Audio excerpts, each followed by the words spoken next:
Welcome to this video. मैं अनमोल लकड़ा। इस video में हम एक प्रश्न हल करने जा रहे हैं अनुपात वाला।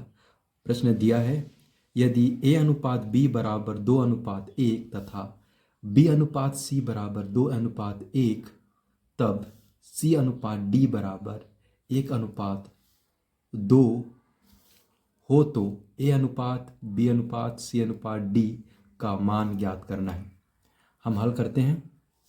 हल यहाँ पर दिया हुआ है a अनुपात b बराबर 2 अनुपात 1, उसके बाद b अनुपात c बराबर 2 अनुपात 1 दिया हुआ है।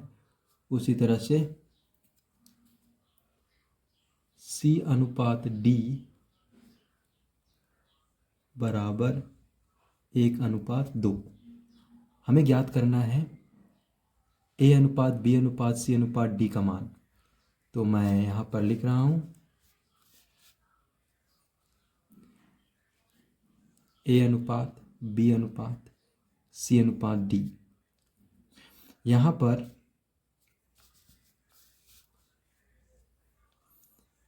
a अनुपात b का मान दिया हुआ है 2 अनुपात 1, तो मैं a अनुपात b के नीचे 2 अनुपात 1 लिखूँगा।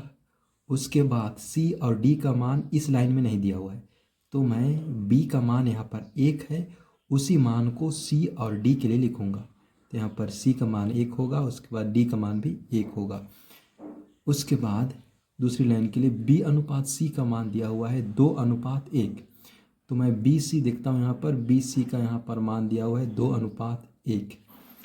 यहाँ पर डी का मान नहीं दिया हुआ है इस लाइन के लिए, तो मैं सी का मान को ही लिखूँगा। सी का मान 1 है तो डी का मान भी 1 होगा। उसी तरह से यहाँ पर बी के पहले ए का मान नहीं दिया हुआ है इस लाइन के लिए, तो यहाँ पर बी का मान को ही ए के मान के लिए लिखेंगे। तो यहाँ पर ए का मान 2 हो जाएगा। उसी तरह से c अनुपात d का मान 1 अनुपात 2 है, तो यहाँ पर c अनुपात d है, उसी के नीचे मैं लिखूँगा 1 अनुपात 2। अब देखेंगे कि इसके पहले c के पहले a अनुपात a और b का मान नहीं दिया हुआ है, तो a और b का मान हम c के मान को ही लिखेंगे। c का मान 1 है, तो मैं 1 b के लिए भी लिखूँगा और a के लिए भी लिखूँगा। अब हमें गुणा करना है। एक का गुणा मतलब कि इस तरह से ऊपर से नीचे, एक का गुणा मतलब 2 का गुणा 2 से होगा, 2 दूनी 4 हो गया, 4 का गुणा 1 से, तो यहाँ पर 4 ही होगा। उसी तरह से 1 का गुणा 2 से, तो 1 दूनी 2 हो गया, 2 का गुणा फिर 1 से, तो यहाँ पर 2 हो जाएगा। फिर यहाँ पर 1 है, तो 1 का गुणा 1 से, फिर 1 का गुणा 1 से, तो यहाँ पर 1 ही होगा। उसी तरह से 1 का गुणा 1 से, उसका 1 का गुणा 2 से, तो यहाँ पर 2 होगा।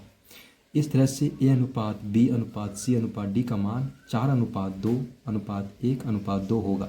इस तरह से ऐसे प्रश्नों को हमें हल करना है। धन्यवाद।